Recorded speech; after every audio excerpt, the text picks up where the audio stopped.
tossers have thrown it out the door with their behaviour this week. They should be ashamed of themselves. They should absolutely look at themselves in the mirror and wonder what the have they been doing. They're hissing at us and calling us cheats in the Lord's long room, and they have the gall to talk to us about the spirit of cricket. Absolute bullshit. There's a big appeal that's hit him on the pad. He's out. Lions gone. New South Wales are 9 down. Onto Sydney Road, and it's hit a car. Oh, I think it's hit a car. What a way to bring up your 50. All you want is to leave it all behind. Now there is a simple remedy to stay fit for all eternity.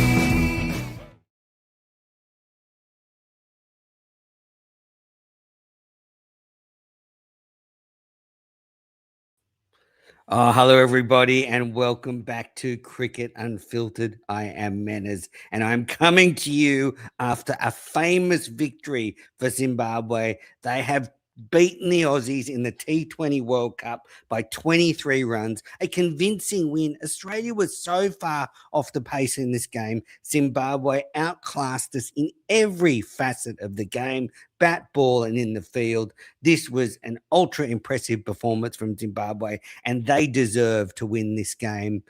And Australia's T20 World Cup campaign is in turmoil just 2 games in. An injury to Marcus Stoinis may have him in trouble for the rest of the tournament. So Australian players are dropping like flies. They dropped this game and now face a tough task of getting through to the next round. They'll have to beat Sri Lanka. Of course, they're going to beat Oman.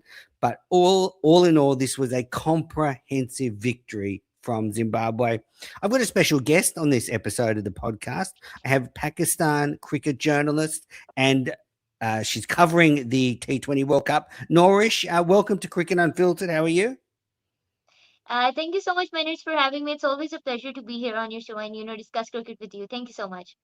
Yeah, it's great to have you on. So Australia were comprehensively outplayed. I thought Zimbabwe were better than Australia in all facets, and Australia just misread the conditions. They sent Zimbabwe into bat.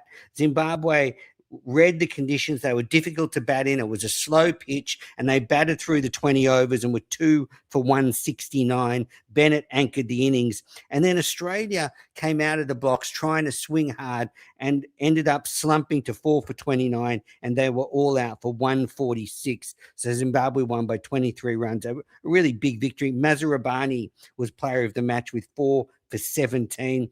But I thought it was mystifying tactics from Australia. Travis Head didn't bowl all of Australia's spinners. They persisted with pace on the ball, and Ben Dwarshuis went for over 10 and over. And in the end, Zimbabwe just tactically outplayed Australia, which is a surprise, not just with the skills, but with the tactics. They were conservative through their batting innings. Bennett top scored with 64 not out of 56 balls. But the main thing was they kept the scoreboard ticking over and they found the boundary. And they were able to put Australian spinners under pressure. Maxwell went 1 over, none for 14. But I still think Head should have persisted with him. And I put out a tweet before that Steve Smith should be captaining this side when he comes back in. And I would be surprised if he would have made the same tactical errors. I think Australia should have batted first and set a score, and should have persisted with the spinners. Matt Kuhneman only bowled 3 overs in Australia's innings. The key performers for Australia with the ball were Adam Zampa, 4 overs, none for 31, and Marcus Stoinis 2.5 overs, 1 for 17 before he got injured. But, I don't think Head and the Australian bowlers particularly read the conditions, and Zimbabwe did. And when they came out to bowl, they took the pace off the ball. Australia were woeful with the bat. Tim David and Cameron Green going duck, left Australia 4 for 29. So, Zimbabwe took this game by the scruff of the neck early and were able to keep the initiative pretty much right through that Australian innings. Renshaw and Maxwell put on a nice little partnership. But for Zimbabwe, Mazarabani 4 for 17, Brad Evans 3 for 23, all the spinners, Ryan Bell 1 for 9, Mazakaza 1 for 36. It was a supreme bowling effort, and really they never let the Australians get away. So they deserve the victory. They deserve to be second on the the ladder. And I went into this T20 World Cup with very low expectations on the Australian performance. And I think so far you would have to say they've been pretty disappointing. I mean, the first game against Ireland were woeful. And then in this game with Zimbabwe, who played good T20 cricket, they were all over this team. And I'm not sure even Steve Smith can save this outfit. I mean, he'll make a big difference. You would have loved him out there in those conditions this afternoon. But I'm not sure he can do enough to turn this around. Norish, what did you think of the Zimbabwean performance and the Australian performance? Yeah, I mean, I second you there, and what you just said about Steve Smith, I think that that's the thing with him, and that has always been the thing with Steve Smith, and I think that's pretty much something that's been lacking in the Australian side for a long while now. They haven't properly utilized Steve Smith where he's needed, and it's been chronic. I think for a long time it's been going on that Steve Smith hasn't been utilized at the right time at the right place. So I think that really gets to Australia every time. And not having Steve Smith as your plan A in the squad was a mistake in itself.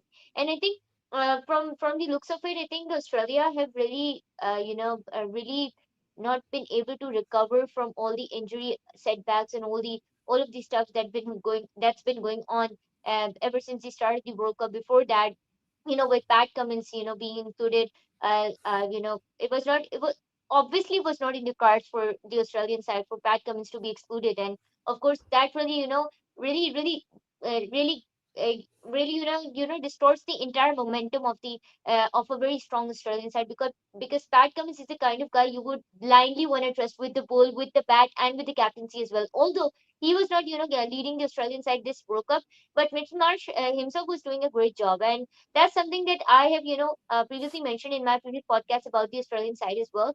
It is the fact that they never, fail to experiment. They never shy away from taking bold decisions. And although some of the decisions that they took with respect to the squad announcement and all, those were really good decisions. I think today what really went wrong was the fact that they were all over the place and they really couldn't, incorporate that plan B when it was actually needed. And they couldn't really, be mindful of their conditions, judge the pitch well, and take the right decisions at the right time. I mean, if I give you a small example, the delivery on which Maxwell got out, I think it was just he, all that he had to do was time that ball well, like judge that delivery well, and someone of such a high caliber as Maxwell, this wasn't expected. So I mean, I'm disappointed to be honest. I had my hopes high. The thing is, you brought up a few good points there. Firstly, just with the series Australia played against Pakistan in the T20s before this World Cup, I thought in that series, what worried me was the lack of adaptability the Australian team showed. And I think we saw it Yeah, again today. They only seem to know to play one way.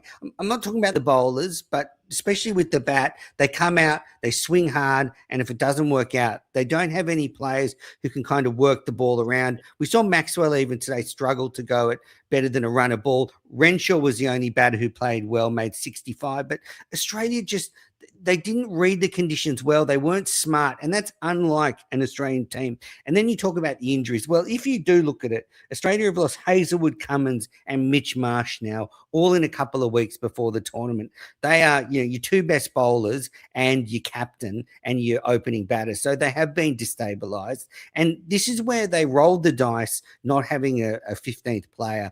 And I think you would have wanted more options for this game. I think Steve Smith on the ground, acclimatised, would have been a better option than some of the players. I mean, we saw Australia's innings. They lost Inglis early. He was caught around the corner from Muzarabani. And then, Green and Tim David were both out for second ball ducks, and then Head went soon after. And Australia 4 for 29 gone. Maxwell and Renshaw did resurrect things, but Australia needed 10 runs per over in the last 10 overs. And on that pitch, that was absolutely. always going to be very difficult.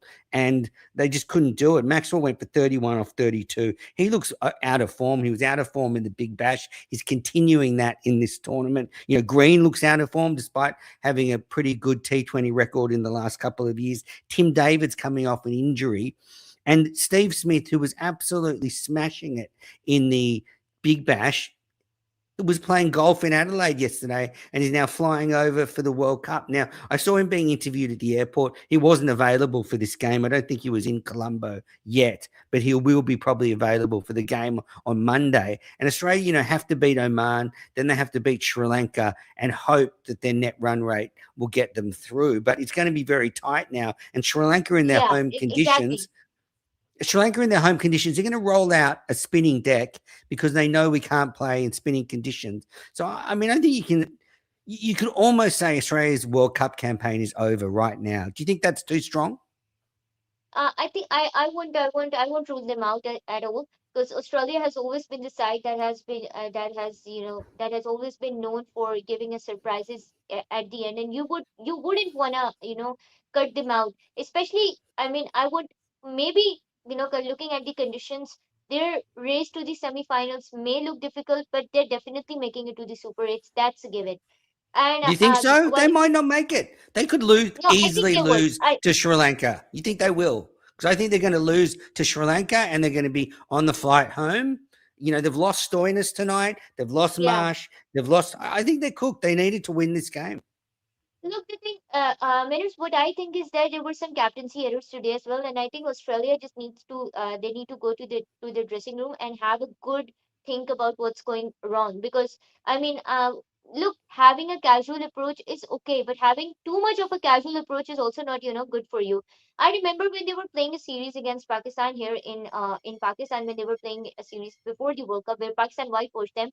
I remember Mitchell Marsh telling us that we're taking it like any other practice match. I mean, okay, it's a good strategy as long as you have a good solid plan for it. And when I did my squad analysis twice for Australia, and both the times I was pretty sure that even this Australian side can come up with something good, and put up a good game of cricket. The thing is, Manners, it's not about the spin tracks. It's not that the spin tracks are causing a bit of trouble. If I talk about spin tracks, you have Glenn Maxwell, you have Adam Zampa, you have Matt Kuhneman. So it's not like you're short of spinners. It's not like you do not have that talent, that the appropriate people for the appropriate job. It's just that you have to find your groove. You have to reschedule and really take a review what's been going on. As for Sri Lanka, look, they are in good shape. They're coming. They're going to come to Australia with two consecutive wins. So they're going to have a definitely going to have a high morale coming into play against you guys on Monday. So I think it's going to be difficult for Australia, but I won't say that if Sri Lanka is to even win this match against Australia, I don't think it would be by a heavy margin. And that is just what I think, what I expect. And I think that they really need to regroup and rethink what's been going on. Because see, I'll give you a small example. In today's match against Zimbabwe, they should have sent in Adam Zampa in place of Nathan Ellis. I mean, I was very shocked. Why would Travis Hyde even do that mistake, especially after you've made so many blunders with the captaincy? Why would you want to send in Nathan Ellis before Adam Zampa? That didn't make sense. I mean, Adam Zampa is the sort of person you can actually expect to score runs in these kind of situations. So sending in Nathan But Ellis I wasn't a thought good Head was. decision. I thought Head got the tactics wrong in the field. I think we should have Yeah. batted first. I mean, I think Australia got everything wrong. And look, I got to say, Norris, I appreciate your positivity. It's not normally like the cricket unfiltered way because I think Australia's cooked now. I think we've stuffed it. I think Sri Lanka's probably going to beat us, and we'll be going home. And you look at losing Stoinis today. We are in disarray. Our squad is in disarray. We've hardly got I, any I fit players.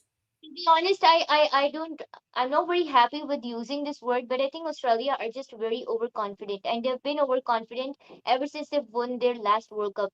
Since that last World Cup that they've won, they have almost lost every ICC tournament. Even the women's the Australian women team hasn't been up to the mark lately as well.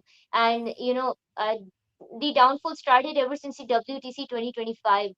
Australia could have easily won that final against South Africa at Lords. So there were some tactical errors and all. So But even I even mean, the but last even the last two T20 World Cups, exactly. Australia has been very Champions Trophy poor. 2025.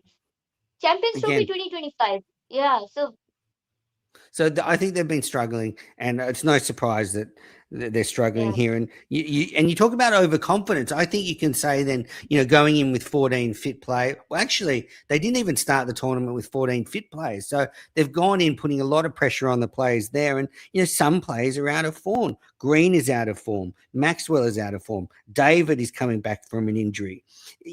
Dwarcius hasn't played a World Cup before. I mean, these are big things, big changes for Australia, and they're being put under pressure. The only thing I would say about the selectors is, they were bagged for bringing Matt Renshaw into the team, and he looked far and away the best player in those conditions today. 65 off 44 with a strike rate of almost 150. So, Bailey and McDonald cop a lot of flack, but they did get that right. But today we should celebrate the Zimbabwean performance.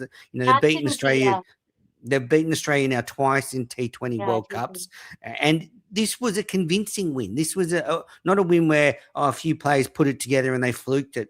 They were excellent in the field. The catch to get Dwarcius right at the end at deep mid wicket was an absolute ripper. That was Munianga.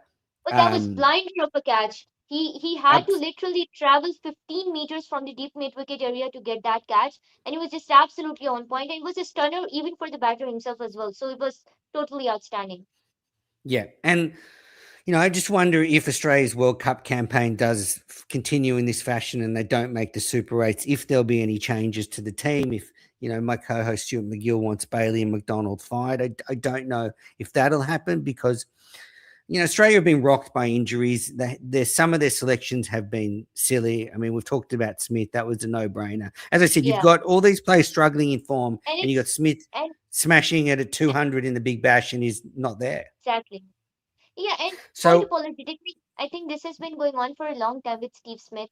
It's quite unfair to him, to be honest. And I'm not really a huge fan of using this word, but I think, I mean, when you look at all the previous tournaments, most of the previous tournaments, Steve Smith hasn't been given the chances that he deserved. I mean, if this Australian side would have selected him all along, right from the start, we wouldn't be having this conversation right now about Australia not even making it to the Super 8s. And honestly, um, if I look at both the giants of the game, England and Australia, England's downfall is disappointing as it is. And I mean, on top of that, if I look at Australia, they have everything right. You guys have such a good domestic circuit. You guys have such a good, you channelize everything so well. I mean, this is something that I usually talk about in my podcast in Pakistani cricket. This needs to happen. The mode of domestic cricket that's played in Australia, that really needs to happen here as well. I mean, you guys have everything, Big Bash, League Ashes, and all that, all the domestic cricket that goes in, and you guys get so many good players from there as well. So all that's needed is to utilize the right people at the right position. And minutes while you were talking about Zimbabwe, I just wanted to chip in and say the thing with modern day cricket is that it adapts this fast. Like in the wink of an eye, you don't even know the kind of the level of cricket that we would be seeing probably 2 to 3 months from now. So it will be very different to what's being playing now. So this is one reason that the associate nations have been so unpredictable, and in a good way they have been unpredictable. I mean, you saw the match in England versus Nepal the other day, and now Zimbabwe have officially won against Australia. Italy won yesterday. So I mean, it's hard for me, but at the same time, it's a bit disappointing from the perspective of the giants of the game, Australia, England. So I think rather than being disappointed in the fact that the associate nations are performing, I think the giants of the game and the teams who are regarded as, let's say, the teams who come in the Sena, I think they should really need to sit down, strategize, regroup, and rethink what's going on, and they need to really be on their feet and apt with adapting to the modern day cricket. You become stagnant and not adapting to it, and you kind of face the situations that there are right now. yeah, yeah. Well, I mean, this Australian T20 side's been really good in the last couple of years. So it's just they've been found out in difficult Yeah, conditions. I mean, these tour of Pakistan in this series, they've been completely exposed, and those good players have dropped off. And you talk about Steve Smith. I mean, he and Travis Head were so good in the Major League Cricket. A couple of seasons yeah, ago, they would have been a good opening partnership. I actually don't think it's bad. Yeah, congratulations to Italy, two Sydney boys. batting together yesterday and setting up a 10-wicket win. I actually think this tournament needed these results. It needed Italy to win. I mean, that Afghanistan South Africa game was fantastic, but still, South Africa Absolutely won. wonderful. I can tell you, everyone will be very happy to see Australia get beaten. It always lights up the internet. So I think the tournament needed it. Stuart McGill needed it because he wants Bailey and McDonald out. I said, I just expected this. You know, I said before the tournament, I had low expectations, and they're being proven right. And yeah, hard to see it turning around. So that's it. Australia lose this game to Zimbabwe. Congratulations to Zimbabwe, the better team. Norish, I got you on because I wanted to talk to you about a couple of other things before I let you go. Yeah. Pakistan is due to play India on the 15th, this Sunday, which will actually be played Monday morning our time. And there's been a lot of drama around this game. Initially, Pakistan have said they will boycott this game, but then they've backflipped in the last couple of days and they will now Yeah. take the field against India. Can you just explain a little bit about the backflip, the initial ban, why they decided not to play the game, and then sort of why they've changed their mind and what you think about the initial situation with the game and then turning the backflip. Okay, so I mean, the recent situations, everyone knows about what's been going on, and there were some talks. So initially, it all started when there was a team, Kolkata Knight Riders, a very well-known franchise in the IPL. They picked up Mustafizur Rahim, who's a key player for Bangladesh, and he is one of the most anticipated and sought after players in current world cricket as well. So he was picked up by KKR, and then all of a sudden, Kolkata Knight Riders, due to political reasons, and it was very evident there, there was some pressure from their government to release Mustafizur Rahim, and so based on those situations, not on cricket, but on political grounds, they released Mustafizur Rahim, and it really caused a huge outcry in the entire Bangladesh cricket board. And BCB decided to protest about it.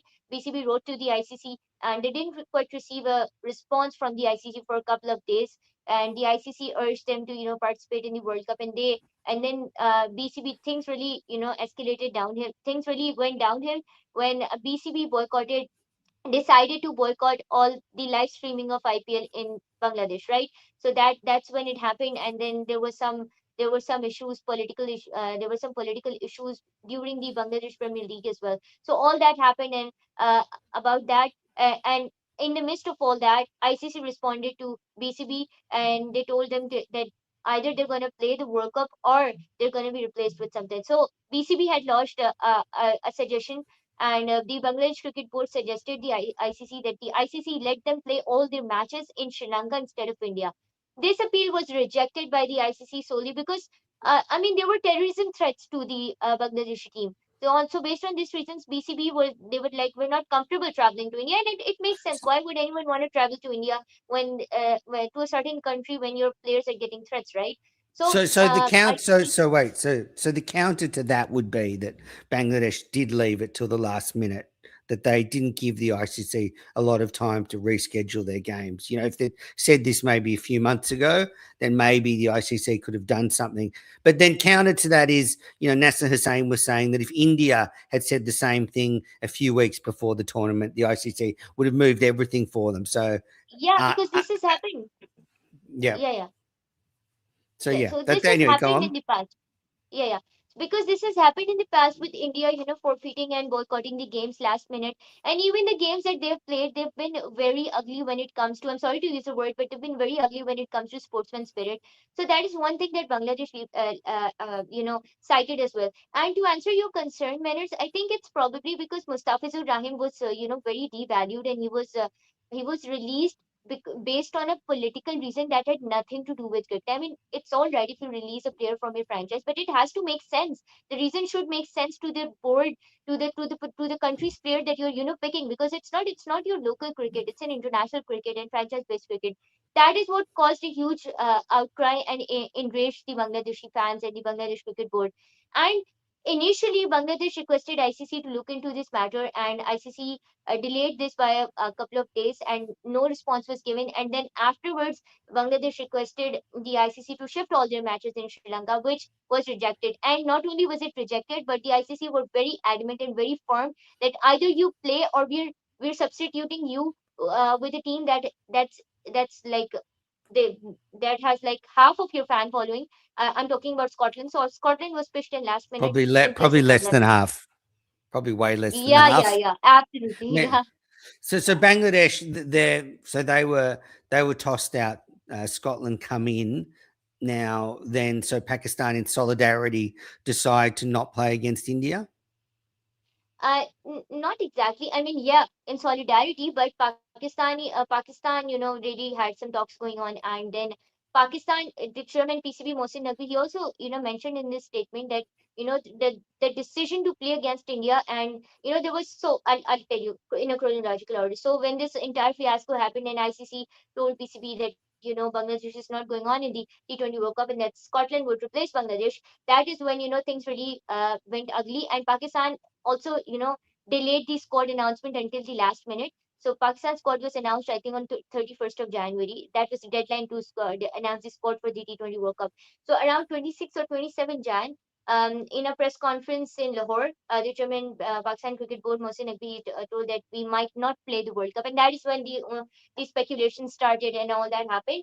And basically, the Pakistan Cricket, the Mohsin Naqvi didn't say it clearly. Mohsin Naqvi said that the ball is in the court of the Pakistani government. So it was up to the government to decide if we're going to go ahead or not. And then there were a couple of other reasons as well. I mean, we had our security concerns, and because for those security concerns, we had already, requested the ICC to shift the venue to Sri Lanka, our matches to Sri Lanka, which had already been accepted. So the entire thing and Pakistan Cricket Board's involvement in this entire thing was solely in solidarity with the Bangladesh Cricket Board. And I also think that regarding this matter, this was a very ugly situation, and the teams, and I've said it a million times before as well, and I'd like to reiterate is that teams like Australia, England, South Africa, New Zealand, the teams who have a strong footing in the ICC and who are actually considered strong teams by the ICC, they should have at least said something about this, but there was utter silence from them. So Pakistan, in solidarity with BCB, Pakistan decided to leave the ball in the court of the Pakistani government, and the Pakistani government instructed the Pakistani cricket team, Pakistan cricket board, to instruct the Pakistani cricket team to go ahead in the T20 World Cup and play the tournament as usual, except that they would forfeit the match on 15. Now it was made very clear, and I don't know out of nowhere why the speculations were being made that we will not also play the semi-final and final if it comes to that point. No, the tweet specifically mentioned the date of 15th of February 2026, which obviously means that only that match was being forfeited. So the ICC, who previously took so many days to get back to BCB, when the government of Pakistan issued this statement, the ICC was very quick to respond to PCB, But and in a letter they that's because so much money's at stake for this game, and they exactly. just see dollar signs. So, do you think then Pakistan have changed their mind? They've managed to negotiate a few things behind the scenes, to help Bangladesh and to help themselves. Do you think it was just it was a sort of a not it was a move to sort of make a statement and also show India and the rest of the ICC we're not going to play if things don't change. So they were able to make a statement, but then they sort of backlift at the end because in the end they know that if they cost the game $250 million, that's no good for anybody. No, this wasn't the reason why Pakistan backed. In fact, I won't use the word backed out because I'll tell you what happened. So initially, when the entire fiasco happened, ICC, really requested PCB to reconsider the decision, and a series of talks started and all. And then a representative from Bangladesh Cricket Board, in fact, the Sri Lankan president also, had a phone call discussion with our Prime Minister, Mr. Shehbaz Sharif, and they had a phone call discussion in which the Sri Lankan president requested the Pakistani president to, Pakistani prime minister to reconsider this decision, as it was really good. This match is of high importance to for the T20 World Cup, and not only for the T20 World Cup, but also for Sri Lanka as well, because they're going to be the host for this match. So obviously the revenue comes in, and then there a series of talks started between Bangladesh Cricket Board, Pakistan Cricket Board, and two of the ICC officials as well. So the meeting was held in Lahore, and at the PCB, at the PCB center. So the meeting was held in Lahore. It was a 6-hour long meeting, and in that meeting, Bangladesh Cricket Board, BCB, issued a statement after the meeting. And what really happened in that meeting was that negotiations were going on, and the crux of that meeting was that BCB requested PCB to go ahead and play that match. So when BCB, Bangladesh Cricket Board, requested Pakistan Cricket Board to play the match as usual, and then on top of that, Sri Lankan Cricket Board also requested us to go ahead. Then we decided to overturn that decision, because we were solely going to forfeit this decision in solidarity with our brothers in Bangladesh, our fellow cricket board, Bangladesh Cricket Board. So we were doing it in solidarity with them. But when the request came from them directly, Bangladesh Cricket Board, that you should go ahead with the match, then Pakistan Cricket Board decided to rethink this decision. And again, the Pakistan Cricket Board left the ball in the court of the Pakistani government. So this happened. And then also, I don't know if a lot of people know this, because there's been a lot of propaganda going on and false news coming out around this. But the actual authentic news is the fact that post that meeting that happened at Lahore, one of the few key takeaways and some positive development from that meeting was that Bangladesh is set to host an ICC tournament before 2031 as well. So this was one of the the Of on the course. agenda as well. And also, Bangladesh Cricket Board will not face any financial penalty upon not playing in the T20 World Cup as well. So this was another positive development that came out of that meeting as well. And these are two of the but most positive developments that not a lot of people are talking about, and most people are just limiting this to agenda and all. So we didn't have any problem. It's just that we wanted, yes, you were right, we wanted to make a statement, and we also wanted to tell the world that this injustice cannot keep going on, right? It's not about forfeiting the game or not.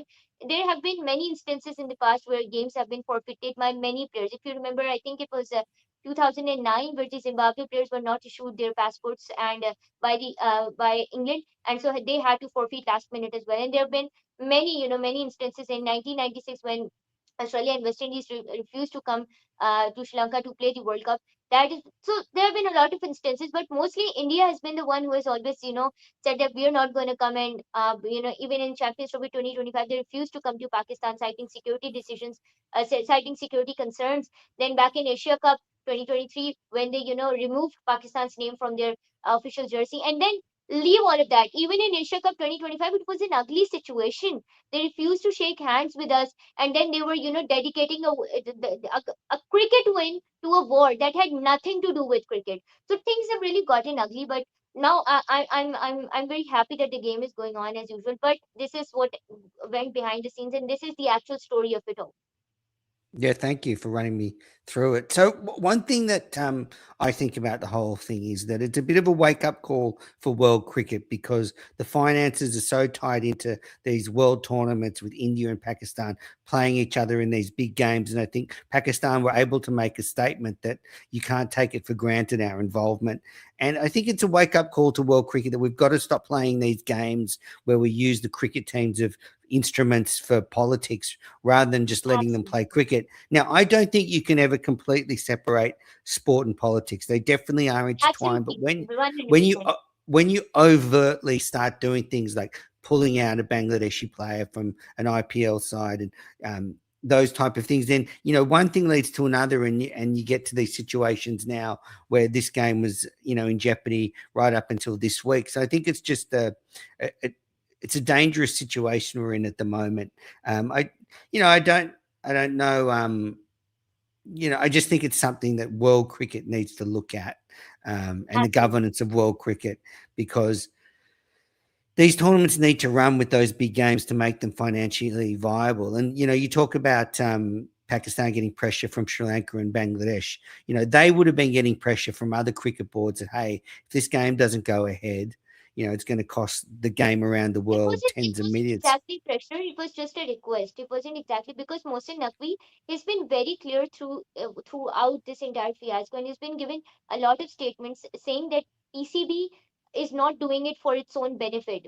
Pakistan is not doing it for its own benefit, or that we're scared that it may cause us a financial loss or what. We're not doing it because of that, but we're doing it in solely in solidarity with the Bangladeshi brothers. If it can happen to them, it can happen to us in the future as well. If the ICC is not being considered right now, it can be any of us that is at the hem of this injustice in the future. So we are not doing it for us. We have nothing to, gain from this entire fiasco, from boycott, from forfeiting the match, and which, by the way, boycott is a term that's been used by the Indian media for no reason. It was, if you read that tweet properly from the government of Pakistan, it nowhere was the word boycott used. It was just we are forfeiting the game. That's it. So boycott is a strong word. I won't use that. So I mean, the Indian media, they've spread a lot of propaganda around it and all, and there's Well, a lot I that is mean, not being it is told. kind of it is kind of a boycott. I mean, Yeah, we're getting into semantics here, but I just think overall it's a bit of a moment in time for world cricket where they have to consider where it's heading. And if it keeps going down this path, I mean, already, IPL franchises don't sign players from Pakistan, with IPL franchises buying up franchises all around the world in different countries. Does that mean they won't be signing players from Pakistan? Even if they were to buy, say, a team in Australia, they wouldn't sign a player from Pakistan. So, we've just got to be careful about how politics and cricket yeah, intertwine in this space. And um, it's a sad situation what's going on between India and Pakistan as countries, and that is bleeding on to the cricket field. So it's it's a point for concern. Just last thing before I let you go, on Sunday, India v Pakistan, we talked about no handshakes in the past.